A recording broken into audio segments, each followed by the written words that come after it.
Hello viewers, আমি এখন একটা খুব মজার এবং ইন্টারেস্টিং একটা জায়গার মধ্যে আছি। আমি এখন একটা পাহাড়ের জিরির মধ্যে আছি, চারদিক দিয়ে বালু এবং মধ্যভাগে আমি দাঁড়িয়ে আছি। তবে গ্রীষ্মকাল হওয়ার কারণে এই দিকের পানির স্রোতটা অনেকটা কম, যার কারণে আমি খালি পায়ে হাঁটার মতন সাহসিকতা দেখাতে পারতেছি।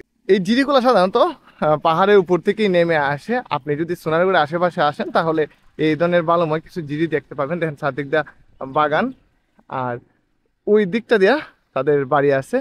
তবে সবচেয়ে মজার ব্যাপার হচ্ছে জিরির পানিগুলা আহ, অনেকটা স্বচ্ছ।